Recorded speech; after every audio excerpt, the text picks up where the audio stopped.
Brought to you by KR Mangalam University. We provide you the platform to turn your dreams into reality. Give wings to your aspirations with KR Mangalam University. 35 lakh की जनसंख्या वाले राज्य में कुछ ऐसे गहरे राज छुपे हैं जिसका उजागर होना बेहद जरूरी है। ऐसा इसलिए कि इंदौर से हनीमून मनाने गए कपल जो शिलोंग में अचानक से गायब हो जाता है, यानी राजा रघुवंशी और सोनम रघुवंशी की जो शादी वाली कहानी है उसे भी आपको सुनना और समझना चाहिए, क्योंकि सोनम की जो फैमिली है, जो सोनम का जो भाई है, मैट्रिमोनियल साइट के जरिए राजा रघुवंशी को खोजा गया था। 6 महीने से ये इनकी तलाश जारी थी और अचानक से मैट्रिमोनियल साइट पर राजा रघुवंशी की फोटो आती है। सोनम का भाई उसे पसंद करता है, परिवार को बताया जाता है, परिवार छानबीन करता है और पता लगता है कि राजा रघुवंशी की फैमिली बहुत अच्छी है, लड़का भी बेहद अच्छा है, शादी की बात आगे बढ़ानी चाहिए। शादी की बात आगे बढ़ाने के लिए परिवार ने कुंडली मिलाने की तरकीब सोची। इसके बाद इस पूरे कहानी में या कहें पिक्चर में पंडित जी ज्योतिषी आते हैं और बहुत सारी चीजें बताते हैं। कहते हैं कि लड़के और लड़की की दोनों की कुंडली में एक ही घर के अंदर मंगल विराजमान है और इसलिए शादी आराम से हो सकती है। कहां तो 28 साल के लड़के का जो परिवार था परेशान था कि लड़का मांगलिक है, शादी नहीं हो सकती है। कहां जो लड़की है सोनम रघुवंशी, उसकी फैमिली भी परेशान थी कि मांगलिक होने की वजह से शादी नहीं हो पाएगी, बहुत सारी दिक्कतें आएंगी। लेकिन लड़के लड़की दोनों जब मांगलिक मिल गए तो दोनों ने फैसला किया कि शादी तो अब कर लेनी चाहिए। इसके बाद भी ज्योतिषी ने यह कहा कि ठीक है, शादी तो हो गई है, लेकिन 31 मई 2025 तक इन दोनों कपल को या इन दोनों को ही घर की दहली से बाहर नहीं निकलना है। लेकिन अचानक से प्लान बदलता है और घूमने जाने से पहले, हनीमून जाने से एक रोज पहले ये अपने परिवार को बताते हैं कि हम घूमने जा रहे हैं, हम हनीमून मनाने जा रहे हैं। बैग्स को देखकर परिवार हैरान था, परेशान था। उन्हें लग रहा था कि पंडित जी ने मना किया है बाहर घूमने जाने को और ये दोनों मियां बीवी बिल्कुल तैयार बैठे हैं बाहर घूमने के लिए। अब बच्चों की जिद के आगे परिवार हामी भी भर देता है। उन्हें लगता है ठीक है, बच्चों की खुशी है, आगे बढ़ना चाहिए। लेकिन जैसे ही परिवार आगे चले जाता है, पंडित जी ऑन कैमरा आकर बहुत सारी चीजें बता रहे हैं। वो ये कह रहे हैं कि जब से लड़का गायब हुआ है, जब 23 तारीख से जब कांटेक्ट टूटा है, तब से उन्हें शक है कि इस पूरे कड़ी में किसी महिला का हाथ हो सकता है और ये जो कपल है उत्तरी पूर्वी वाले इलाके यानी कि नॉर्थ ईस्ट वाले इलाके में घूमने जाएंगे। और जिस तरीके से जो उन्होंने बात बोली वो एक तरीके से ऑन कैमरा बहुत बड़ी एक सच्चाई वो बता रहे। पहले सुनिए, फिर आपको आगे की कहानी बताते हैं। हनुमान ज्योतिष के आधार पर यही निकला था कि वह प्राणी पूर्व दिशा की ओर गया है, विलंब से आएगा, किसी महिला का हाथ है उसमें, ऐसा उसमें वर्णन मिला था। उसी दिन हमने देखा था, 23 तारीख के दिन। अच्छा। मेरे घर में ऐसा चर्चा हुआ कि उसके साथ ऐसा हो गया, बच्चे नहीं मिल रहे हैं, थोड़ा देखिए क्या है। हमने देखा था उस दिन। सोनम अभी किस दिशा में होंगी? अभी किस दिशा में होगी अभी उसको देखा तो क्या आपने कुछ? अभी तो प्रेजेंट टाइम में तो नहीं विचार किया है। उस समय देखा था कि उस समय देखा था, उस दिन की बात है, पूर्व दिशा में गया है। हाँ। और किसी महिला का हाथ है उसमें और विलंब से कार्य सिद्धि योग बन रहा है, वह देर से आएगा। तो सुना आपने किस तरीके से जो ज्योतिषी हैं, जो पंडित जी हैं, बहुत सारी बातें तो बता रहे हैं, लेकिन अंदर की ऐसी ऐसी कहानियां अब जो छन छन के सामने आ रही है जिसे सुनकर आपको हैरानी और परेशानी दोनों होगा, क्योंकि आपको पता लगेगा कि जीपीएस की लोकेशन के जरिए बहुत सारी ऐसी डिटेल पता लगी है।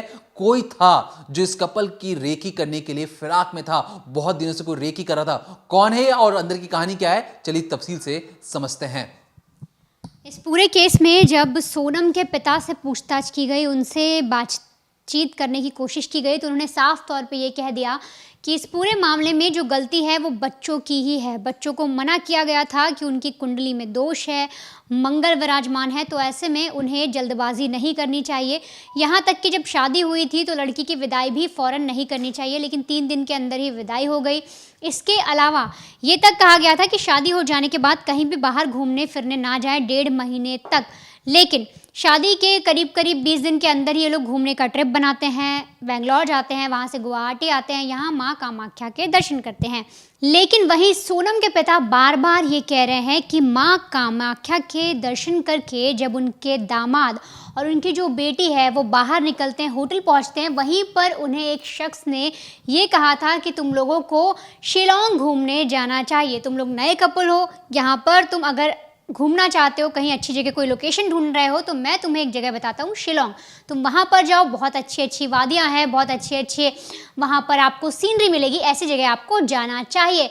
और सोनम के पिता ने आरोप लगाया है, वो साफ तौर पे कह रहे हैं कि उसी शख्स ने या उसी से मिले हुए लोगों ने मेरे दामाद और बेटी सोनम की रेकी की। कामाख्या देवी से ही शिलोंग तक बड़े ही इत्मीनान के साथ दोनों की रेकी की गई। रेकी करने के साथ साथ वो जिस होम स्टे में ठहरे, फिर जिस होटल में ठहरे, उसकी भी एक एक चीज़ पता लगाई गई। यहाँ तक कि पिता साफ तौर पे ये कह रहे हैं कि उनकी बेटी के हाथ में ब्रेसलेट था, मंगलसूत्र था जो काफ़ी महंगा था। इसके अलावा उनके पास 30 से 40 हज़ार रुपये कैश थे, कार्ड्स थे, जिसको लेने के लिए कोई भी या किसी का भी मन बदल सकता है, कोई भी उनके साथ गलत काम कर सकता है। अब स्कूटी का जो एंगल आ रहा है वो आपको समझना बेहद ज़रूरी है।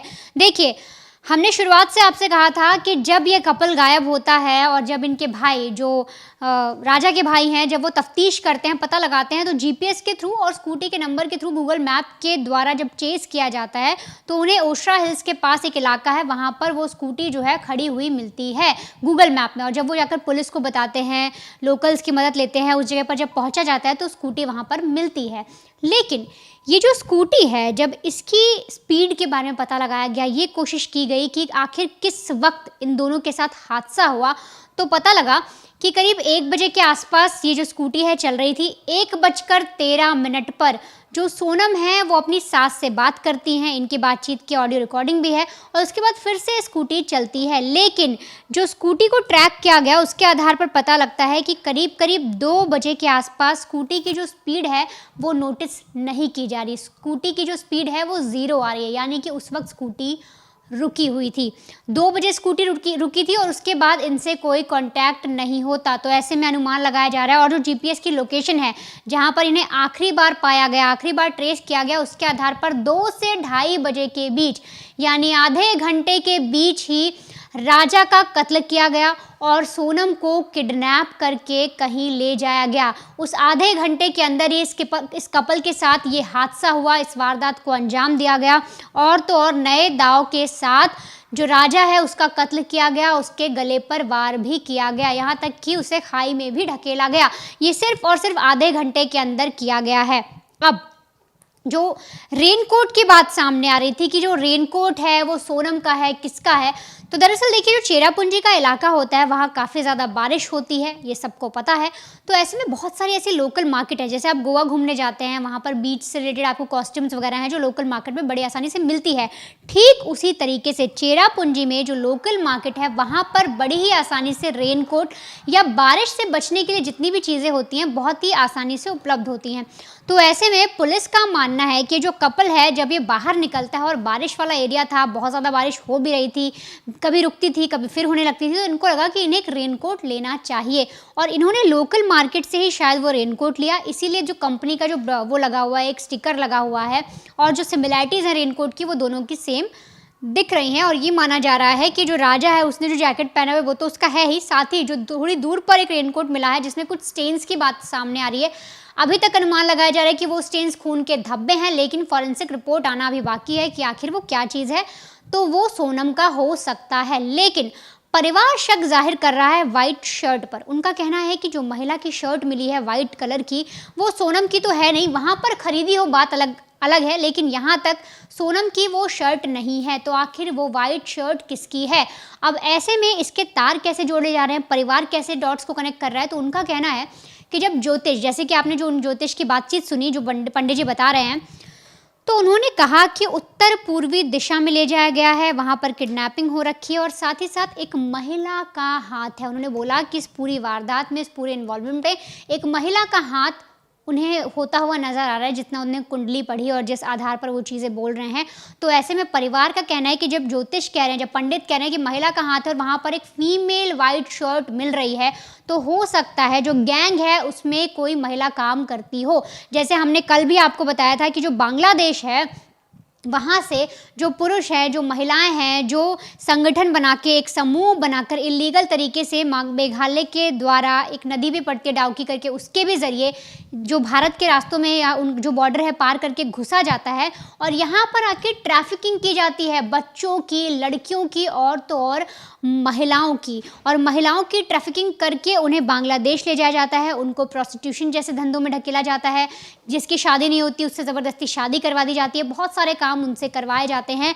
तो ऐसे में जो बांग्लादेश की महिलाएं भी हैं जो इलीगल तरीके से हिंदुस्तान में आती हैं, उनको बाकायदा वहाँ से लोग पैसे देते हैं कि तुम औरत हो, तुम पर कोई भी बहुत जल्दी विश्वास कर लेगा, और इसीलिए बांग्लादेश की जो औरतें हैं वो अपना कमीशन लेके, अपना पैसा लेकर, जितना भी उनका बनता है उस आधार पर वो बॉर्डर क्रॉस करती हैं, उनको बाकायदा करवाया जाता है। और यहाँ तक कि मेघालय के लोकल्स जो इस चीज़ में हैं, कहीं ना कहीं वो भी इसमें मिले हुए हैं। ये बात सुनने में बुरी लग सकती है, लेकिन बिना उनकी मदद से बांग्लादेश के जो लोग हैं जो बॉर्डर पार कर रहे हैं इतनी आसानी से, वो नहीं कर सकते। और ऐसे में जब महिलाएं आती हैं बांग्लादेश की और वो यहाँ पर रेकी करती है, समझती हैं, देखती हैं होटल में कौन सा कपल आया है, कौन से लोग रुक रहे हैं, उनके पास क्या क्या है, कौन से जेवरात हैं, उन्होंने क्या पहना है, कितना कैश है, ऐसी बातचीत करती हैं। लगातार उनको फॉलो किया जाता होगा और फिर एक निशाना साध कर उन पर अटैक किया जाता होगा। यहाँ तक कि जो भाई हैं राजा के, उन्होंने तो ये तक कह दिया था कि एक गैंग चलता है पूरा इस नॉर्थ ईस्ट के अंदर, ऐसा कुछ गैंग है जो बांग्लादेश से आता है और उनका मोटिव जो रहता है, उनका जो मेन काम रहता है वो लूटना रहता है। और वो क्या करते हैं कि जो पुरुष है ना, कोई कपल अगर साथ में गया है, भाई बहन गए, माता पिता गए, कोई भी ऐसे गए, तो उसमें जो पुरुष होते हैं उनको मार दिया जाता है उनका सामान लूटकर, और उनके साथ जो महिलाएं आती हैं, चाहे वो उनकी बहन हो, माँ हो, पत्नी हो, गर्लफ्रेंड हो, उनकी दोस्त हो, कोई भी हो, उनको वहाँ से किडनैप कर बंधक बनाकर बड़ी ही चालाकी से बांग्लादेश में घुसा दिया जाता है और वहाँ पर उनसे गलत काम करवाया जाता है। तो इस तरीके से जो परिवार है वो आरोप लगा रहा है और कह रहा है कि नॉर्थ ईस्ट की जो पुलिस है, जो मेघालय की पुलिस है जो इस पर जांच कर रही है, उनको साफ तौर पर एक एक चीज़ को बड़ी ही बारीकी से डिटेल में नोटिस करके इस केस को सुलझाना चाहिए। और अब बार बार ये नहीं कहना चाहिए कि सोनम की लाश हमें ढूंढनी है। परिवार का कहना है कि जो पुलिस है वो इस चीज़ पे ध्यान दे रही है कि राजा की लाश मिल गई तो सोनम की भी लाश ही मिलेगी, लेकिन परिवार कह रहे हैं कि आप यकीन मानिए, हमारा पूरा ये विश्वास है कि हमारी जो बेटी है हमारे घर की, उसे किडनैप कर लिया गया है, उसकी किडनैपिंग हुई है, उसे दूसरे देश ले जाया गया है, तो इसको एज अ किडनैपिंग केस देखा जाए, ना कि ये देखा जाए कि उनकी जो सोनम है उसकी भी लाश मिलेगी। तो इस तरीके से पुलिस पर भी तमाम तरीके की जो सवाल है वो खड़े हो रहे हैं और परिवार तो है लगातार पुलिस पर कई सारे जो सवाल है वो दाग रहा है। देखिए, परिवार ने तो बहुत सारे सवाल दागे ही हैं और ख़ास तौर पर ये भी बताया कि मेघालय पुलिस किस तरीके से कॉपरेट नहीं कर रही थी शुरुआती दौर पर और बार बार उन्हें गुमराह करने की कोशिश की जा रही थी। परिवार का बहुत सारे दावे भी हैं, लेकिन वहीं पर जो सीएम है उनका ये कहना है, मेघालय के सीएम का, जो उन्होंने खुद ऑन कैमरा बयान दिया है कि देखिए, आज से पहले मेघालय में कोई ऐसा जघन्य अपराध नहीं हुआ है, जितने भी टूरिस्ट हैं बिल्कुल सेफ एंड साउंड रहते हैं।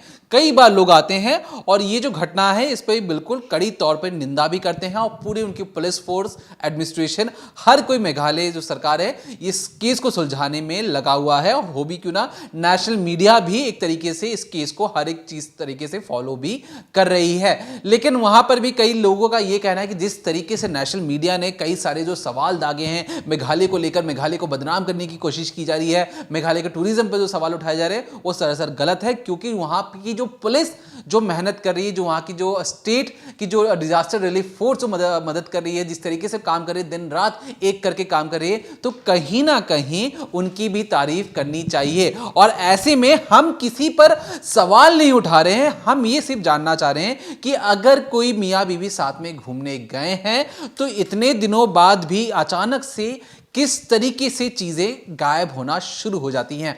गायब होने से मेरा कहने का मतलब क्या, पति की लाश 250 घंटे बाद मिलती है, बीवी लापता है। लेकिन आपने बस यही कहानी सुनी होगी कि बीवी लापता है। मैं आपको एक कड़वी सच्चाई बताता हूं।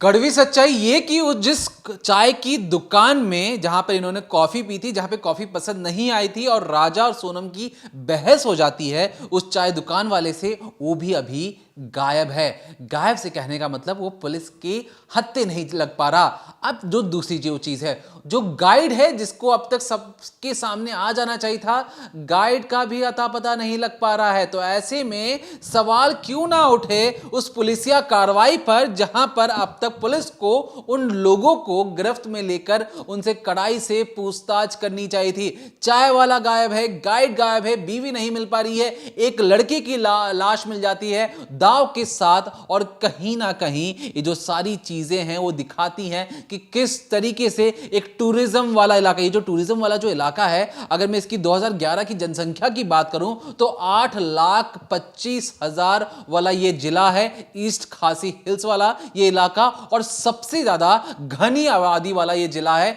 जहां पर बहुत ज्यादा लोग रहते हैं और यहां पे टूरिस्ट भी आते हैं और इसलिए यहां पे जो लोग फलते और फूलते भी हैं। लेकिन जब वहां से कोई लोग गायब हो जाए, कोई बच्चे जो नई शादी होने के बाद उस इलाके में घूमने जा रहे हैं अचानक से गायब हो जाए, तो ऐसे में सवाल उठाना बनता है। और सवाल तब तक उठाए जाएंगे जब तक बच्चों को इंसाफ नहीं मिलेगा, इस जोड़े को इंसाफ नहीं मिलेगा। और चाहे मंत्री बोले या कोई भी बोले कि देखिए मेघालय को बदनाम करने की कोशिश कोई नहीं कर रहा है, हम सिर्फ जवाब चाहते हैं। उस जवाब की तलाश में उस पुलिस को, उस खाकी वर्दी को काम करना पड़ेगा और फटाफट लोगों की जो सवाल हैं उनके जवाब देने पड़ेंगे। एक परिवार जिसने अपना बेटा खो दिया, एक परिवार जिसने अपनी बहू खो दी, एक परिवार जिसने अपनी बेटी खो दी, कोई अता पता नहीं लग पा रहा है। मानते हैं वहां पे मौसम आपका साथ नहीं दे रहा है, लेकिन ये तो बात हो गई शिलोंग की। लेकिन इंदौर में क्या हो रहा है? देखिए इंदौर में जो परिवार है वो, हम अंधविश्वास पे तो बढ़ावा नहीं दे रहे हैं, बस ये बताना चाहते हैं कि परिवार जो है वो ज्योतिषी और पंडित जी के ऊपर बहुत ज़्यादा विश्वास रखता है। उनका ये कहना है, जो पंडित जी का, कि देखिए जो घर पर जो बेटी की जो फोटो है उसके बाहर वाले दरवाजे पर आप फोटो उल्टी रख दीजिए और हो सकता है बेटी बहुत जल्द आपको मिल जाएगी। तो कहीं ना कहीं परिवार अपनी तरफ से जो उनसे बन पा रहा है उसकी वो कोशिश करे, छोटी छोटी कोशिशें सही, क्योंकि इस पंडित जी की बदौलत उन्होंने शादी की थी। पंडित जी ने बताया था कि आपकी जो बच्चे हैं उन्हें किडनैप कर लिया गया है, क्योंकि पंडित जी पहले उस शख्स थे, पहले ये कहा जाता था कि बच्चे गुम हो चुके हैं, लेकिन पंडित जी ने कहा था कि देखिए वो किसी इलाके में किडनैप या बंधक बना के रखे हो सकते हैं। अब पंडित जी ये कह रहे हैं कि देर हो सकती है बच्ची को आने में, लेकिन बच्ची जल्द जरूर आएगी, बस फोटो उल्टी कर रखना चाहिए। यूट्यूब की तमाम गाइडलाइंस हैं, इसलिए हम आपको अंधविश्वास फैलाने की बातें नहीं कर रहे हैं, लेकिन बस ये बताना चाहिए जो खबर थी वो हमने आप तक पहुंचाई है। लेकिन इस पूरे कड़ी में, इस पूरे केस में जिस तरीके से बांग्लादेश के उस गैंग का नाम आ रहा है, ह्यूमन ट्रैफिकिंग का नाम आ रहा है, जब हम इस केस पर काम कर रहे थे तो हमें समझ में आया कि खास तौर पर मेघालय से जो बच्चे गायब होते हैं उन बच्चों के साथ क्या होता है। तो बच्चों के साथ बहुत सारी चीजें होती हैं, लेकिन प्रमुखता के तौर पर बच्चों से, जो मेघालय के जो छोटे छोटे बच्चे हैं उन्हें कोल माइंस में लेकर जाया जाता है, उन्हें जबरन उनसे काम करवाया जाता है, और जो एक जो आम मजदूर होता है 8 या 9 घंटे काम करते हैं, इन बच्चों से 16-16, 17-17 घंटे काम करवाए जाते हैं, वो भी बहुत ज़्यादा कम पैसे में। किसी किसी को तो पैसे भी नहीं दिए जाते और सिर्फ खाने के बदौलत इनसे कड़ी मेहनत करवाई जाती है। और कहीं ना कहीं मेघालय के अंदर इस केस की वजह से जो तमाम ह्यूमन ट्रैफिकिंग वाला, चाइल्ड ट्रैफिकिंग वाला जितने भी मामले हैं अब धीरे धीरे सामने आ रहे हैं। और एक और जो सच्चाई जो सामने आई है, पता ये भी लगा है कि मेघालय की जो सीमा लगती है बांग्लादेश से, वो हर तरीके से फेंसिंग नहीं है। तो इस केस के ही सही, इस एक सिरे से ही सही, कम से कम बहुत सारी जो चीजें सामने आ रही हैं वो कहीं ना कहीं बताती हैं कि मेघालय में हर चीज बिल्कुल ठीक नहीं चल रही है। और ऐसे में सरकार को सख्त से सख्त कार्रवाई करते हुए सीबीआई इंक्वायरी तो बैठानी चाहिए, जो मेघालय और बांग्लादेश की जो बॉर्डर है उसे फुल फेंसिंग भी कर देनी चाहिए, ताकि कोई भी घुसपैठिया भारत की सीमा के अंदर दाखिल ना हो। हमारी फोर्सेस को भी इस तरीके से मुस्तैद होना पड़ेगा, इस तरीके का डर बैठाना पड़ेगा उन बांग्लादेशियों के अंदर कि अगर सीमा पार करोगे तो सीधा वहां से जहन्नुम जाओगे, सीधा ऊपर ही जाओगे और जमीन में कोई जगह नहीं मिलेगी। तो इस तरीके की अगर दहशत पैदा हो तो कोई भी बांग्लादेशी भारत की सीमा में घुसने से पहले 100 बार सोचेगा। और भारत की सीमा में घुसने के बाद भी अगर कहीं भी किसी भी बांग्लादेशी का हाथ इस पूरे मर्डर केस में आता है तो सोचिए बहुत बहुत बड़ा सवाल खड़ा होगा लॉ एंड ऑर्डर के ऊपर। तो फिलहाल के जो भी नए अपडेट्स हमने कोशिश की आप तक पहुंचाने के लिए, तब तक देखते रहिए decoding crime only on crime तक।